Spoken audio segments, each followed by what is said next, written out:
أيها الأحرار العرب، السلام عليكم ورحمة الله وبركاته. كان يوم حبك أجمل صدفة لما قابلتك مرة صدفة، يلي جمالك صدفة وأجمل صدفة كان يوم حبك صدفة.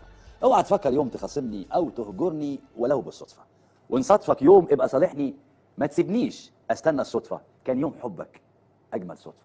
من قديم الأزل قبل عبد الحليم حافظ ومأمون الشناوي اللي كتبوا الكلام ده، ومن بعدهم ولغاية دلوقتي الحقيقة هتلاقينا شعب بيؤمن بالصدفة كلنا.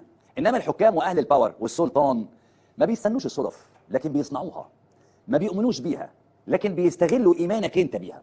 وعشان تعرف الفرق بين الحادثه اللي بيعملها الحكام وتبقى ظاهره للناس كانها الصدفه ومن غير ترتيب من الصدفه الحقيقيه، عشان تعرف الاثنين يعني محتاج منك بس تشغل مخك. وعشان اساعدك هقول لك على 6 علامات تعرف تفرق بين الحادثه الحقيقيه والحادثه الثانيه. اول علامه ان الحادثه يبان فيها ان ما فيهاش طرف تاني او حد عملها، يعني عشان نختصر قال ايه، الضحيه بنفسه هو السبب في الانتحار، او حادثه عربيه، او تسرب غاز، او ماس كهربي، او مسك سلك عريان، الخ الخ الخ. تاني علامه ان تكون الحادثه دي اللي حصلت بتخدم شخص او جهه معينه وبتحقق له مصلحه برضه معينه. تالت علامه هي التكرار، ان الحادثه تبقى شبه حصلت حاجات زيها قبل كده، او بالبلدي نفس الاسلوب، او بلغه السينما نفس السيناريو، او علامات المستفيد الحقيقي بتتكرر حتى لو عدت سنين على الحوادث دي. 3 علامات اللي فاتوا كفايه عشان يخلوا نسبه ان الصدفه ما هياش صدفه اكتر من 80%. لكن في علامه رابعه لو حصلت تبقى تقول على اللي بيحصل ده مترتب وانت مغمض عينيك، هي ان الصدفه نفسها تتكرر في وقت قصير لنفس الجهه المقصود تهديدها، وده لما يحس الجاني ان الصدفه الاولى ما جابتش نتيجه. العلامه الخامسه ودي بقى ما يعرفهاش الا او ما بيصدقهاش الا الاغبياء وبس، هي ان في نفس يوم الحادثه ياخد الجاني مصلحته عشان مستعجل قوي وطمعان جدا، لكن الاهم عشان انه غبي قوي قوي. اخر العلامات او العلامه السادسه ودي العلامه الاهم، ان اللي قال لك على الحادثه يكون تاريخه اسود معاك، وكل تاريخه عباره عن مجموعه كذب في كذب في كذب وخدعه. عايز مثال عملي على الكلام ده عشان نختصر؟ خد عندك مثلا القضاء واقف في زور السيسي اليومين دول بسبب حكايه حكم ان تيران وصنافير قال ايه مصريه، فتلاقي صدفه غريبه بتحصل، برلمان عبد العال بيناقش قانون ان السيسي هو اللي يعين رؤساء الهيئات القضائيه عشان قال ايه طيروا الدكروري بتاع مجلس الدوله اللي حكم ان تيران وصنافير مصريه.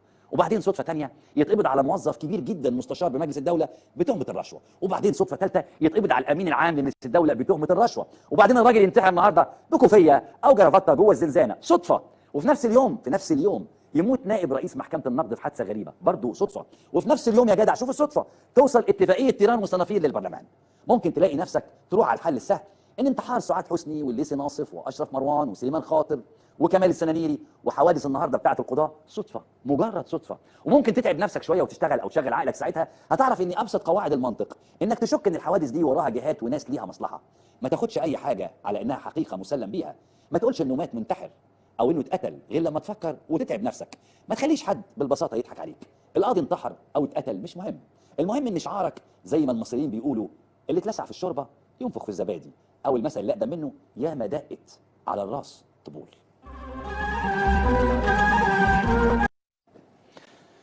اهلا بكم في حلقه النهارده 2 يناير 2017. خلوني بس اقول لكم قبل ما نبدا الحلقه نرجع للمقدمه. المقدمه كانت بتطرح لك 6 علامات عشان تفرق اذا كانت الحادثه صدفه ولا مدبره. اعتقد انه في ناس كتير ربما المعاني اللي كانت في المقدمه كانت صعبه عليها شويه. البوست اللي احنا كاتبينه برضه له علاقه بالموضوع. الموضوع كله له علاقه بانتحار المستشار وائل شلبي اللي هو امين عام مجلس الدوله اللي اتمسك، وهنعرف كل القصص دي جوه. لكن خلوني نقف بالمنطق مع حضراتكم. احنا ما عندناش معلومه، احنا دوله بلا معلومات. صعب جدا تتاكد من المعلومه الرسميه، وصعب انك تصدقها، وفي نفس الوقت صعب انك تتجاهلها. فلازم زي ما قلنا في المقدمه تشغل مخك شويه. تعالوا نشوف، انا بصراحه هحاول اضغط لكم الحكايه بسرعه على وائل شلبي. هل وائل شلبي انتحر ولا وائل شلبي اتقتل؟ ما عندناش معلومه خالص عشان بس يبقى واضحه، لكن عندنا علوم، عندنا علم. في علامات للي بينتحر وفي علامات تانية على الحوادث المدبره. انا هعرض لحضرتك الاثنين او لحضرتك الاثنين، وانت عليك بقى انك انت تختار بينهم او توصل لحل يشغل بدماغك. يعني اللي هقوله في الاول ده دراسه في علم النفس مهمه جدا، ودي دراسه انا ماليش علاقه بيها، انا ناقل لهذه الدراسه، انا لا متخصص في علم النفس ولا اعرف، وطول عمري اعرف ان اللي بينتحر ده طول عمري اعرف كده اصلا اتعرض لمرحله اكتئاب طويله ونتج عن هذا الاكتئاب انه انتحر. لكن العلماء في الدراسات الاخيره قالوا لا، ده مش شرط على فكره. في ناس كتير جدا بتعيش مكتئبه وقت طويل جدا، والناس دي ممكن ما تنتحرش اصلا ويموتوا كده موت ربنا، لكن في ناس بتكتئب وتنتحر. العلماء بتوع الدراسه دول قالوا انه في 6 علامات لو ظهروا على الشخص ممكن ينتحر، بصرف النظر بقى عنه مكتئب او مش مكتئب.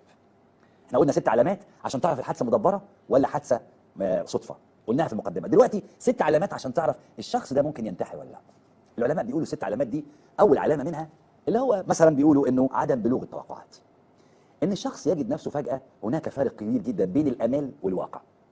شخص كان متخيل انه هيجيب عربيه او هيتجوز او عنده طموح يعني، وفجاه لقى نفسه في الواقع يعني ما حققش ده. الفارق لما يكون شاسع ما بين الامال والواقع بتبقى علامه على ان الشخص ده داخل على ازمه نفسيه.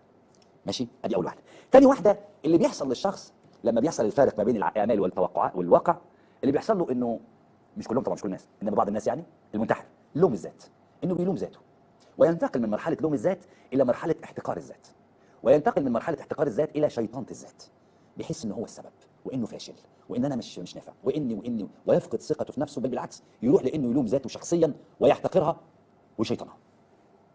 لا فرق بين التوقعات والواقع، لام ذاته واحتقرها وشيطنها. الحاجه الثانيه، الشخص بيظهر عليه علامه ثالثه اسمها الوعي بالذات.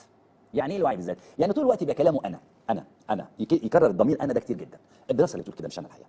الدراسه بتقول انه الشخص يبتدي يكرر كلمه انا، اما نحن وهم والحاجات دول دي مش عنده خالص. الحاجه الرابعه، بتحصل له حاجه اسمها مشاعر سلبيه. المشاعر السلبيه دي عنده زي ما قلت لحضرتك مش اكتئاب، يعني مش بيدعي ان يكون الاكتئاب يؤدي الى الانتحار، انما في ناس اكتئبت كتير جدا وكملت اكتئابها كده طول العمر، وفي ناس عايشه مكتئبه. لكن بيحصل لوعي بالذات عن طريق انه لام ذاته، احتقرها، شيطانها، وبعدين يجي بقى يحاسبها ويبحث عن تكفير الذنوب، يدور على حاجه يكفر بيها عن ذنبه ده، يعمل حاجه يتخلص بيها من الاحساس الرهيب بالذنب اللي هو خلاص حاسس انه هو السبب فيه. الحاجه، ولا يجد على فكره صاحب الاحساس ده لا يجد في الدواء علاج، ادويه المهدئات والحاجات دي، ولا يجد في اي حاجه تانية علاج، ولا يجد الا علاج وحيد للتكفير عن الذنب وهو الانتحار. حاجه خامسه كده، قال لك انه تفكيك المعرفه، بيفكك المعرفه بتاعته كلها اللي اتعلمها طول حياته، وده موضوع شرح يطول. نيجي لاخر حاجه اللي هي رقم 6، انه بيصل لمرحله انه بيفقد السيطره تماما، بتنتابه مشاعر نفسيه بس. انا ممكن ارد على الاستاذ عبد الله العزبي بس صعب يا استاذ عبد الله على الهواء، يا استاذ عبد الله على الهواء. انه بيجد نفسه فاقد السيطره، بتنتابه مشاعر نفسيه، احاسيس بس، بعيد عن العقل تماما تماما، ملهاش علاقه بالعقل ولا بالمنطق ولا بحاجه، ويفقد السيطره. وبيقولوا العلماء دول اللي قالوا الدراسه دي، بيقول لك انه هذا الشخص لما بيوصل لمرحله الفقدان السيطره بينخفض عنده مستوى الاحساس بالالم، بينخفض عنده مستوى او بينعدم عنده مستوى ايذائه للاخرين، بمعنى انه رب اسره مثلا ما بيفكرش ان انتحاره ده هيأذي الاسره، او زوج ما بيفكرش ان انتحاره هيأذي زوجته، ولا بيفكر في الناس، بينعدم عنده ايذاء الاخرين، وبينخفض جواه مستوى الاحساس بالالم، وبيفقد السيطره على نفسه، لدرجه انهم بيقولوا هنا في اللحظه دي انه الشخص بيبقى اشبه للي وصل لمرحله النشوه، انه صعب توقفه. العلامات دي يا جماعه العلماء بيقولوا اذا ظهرت في اي شخص جنبك حاذر منه او حاول تقف جنبه، لان ده معناه ان هذا الشخص ربما يقبل على خطوه الانتحار. انا بقولها الست علامات دول لان هم حذروا في نهايه الدراسه، قالوا يا جماعه اذا ظهرت على شخص ما صاحبك او قريب منك علامات زي دي مع بعض، حاول تقف جنبه سريعا عشان توقف التدفق الرهيب في العلامات السته دول. دول العلامات السته للشخص المنتحر، وزي ما قلت لحضراتكم بياكدوا ان الاكتئاب مش هو المؤدي الوحيد او الطريق الوحيد للانتحار. العلامات السته دول ينطبقوا على وائل شلبي. رسمي فهمي نظمي. رسمي، واحد لقى نفسه كان مستشار امين عام مجلس الدوله، ده اماله انه عيلته تكبر وهو مستواه يكبر رئيس مجلس الدوله، فجاه لقى نفسه ممسوك في قضيه رشوه، الواقع بقى مرير، حصل فرق بين الواقع والامال، لام ذاته واحتقرها وشيطانها. مش كده يا جماعه؟ عنده وعي بالذات بانه لازم يكفر عن ذنبه ده، ولا يجد الا حل وحيد وهو فقد سيطرته من خلال المشاعر. كل دي ممكن تنطبق على وائل شلبي وعلى ناس كتير جدا، كل دي علامات ممكن تنطبق على وائل شلبي. لكن تعالى في الناحيه الثانيه بقى، حد هيجي يقول لي انت عايز تثبت ان وائل شلبي انتحر؟ خالص، على الاطلاق، على الاطلاق. انما احنا بنقول دي العلامات السته للشخص اللي ممكن ينتحر. تعال نشوف بقى الدوله زي ما قلنا في المقدمه، هل في حد قيل انه انتحر عدى بالعلامات السته دي؟ زي ما قلنا في المقدمه جبنا كمال السنانيري مثلا اللي انتحر وقالوا انه انتحر، سليمان خاطر، هنتكلم على دول كلهم جوه في الحلقه، كل اللي احنا اللي جبنا اسمائهم دول، سعاد حسني وسليمان خاطر وكمال السنانيري والليسي ناصف، كل دول، واشرف مروان وعبد الحكيم عامر، كل دول عاملين عليهم انفوجراف هنجيبه. هل دول كلهم، هل عبد الحكيم كان محتاج ينتحر؟ اذا قلنا ان سعاد حسني كانت ممكن تنتحر، ممكن، لكن هل ليسي ناصف كان المفروض ينتحر؟ اشرف مروان كانت عليه علامات السته دي ودخل في العلامات سته فقرر الانتحار. اذا انت عندك علامات سته للمنتحر، وعندك وقائع سته تقريبا حصلت في نظام عبد الناصر او النظام العسكري عبر تاريخه كلها تقول لك انك ما تصدقش ان وائل شلبي انتحر خالص. انا عايز اثبت ان وائل شلبي ما انتحرش خالص برضه، لا. ليه بقى؟ لان انا ما عنديش معلومه، انا ذاكرت بس، ذاكرنا تاريخ مصر كويس جدا، وهنجيب لكم بعد شويه السته اللي انتحروا دول كل واحد سطرين عنه، وذاكرنا كويس قوي علامات السته اللي منتحر، وذاكرنا كويس قوي العلامات السته على الفرق بين الحادثه المدبره والحادثه اللي بتتم صدفه.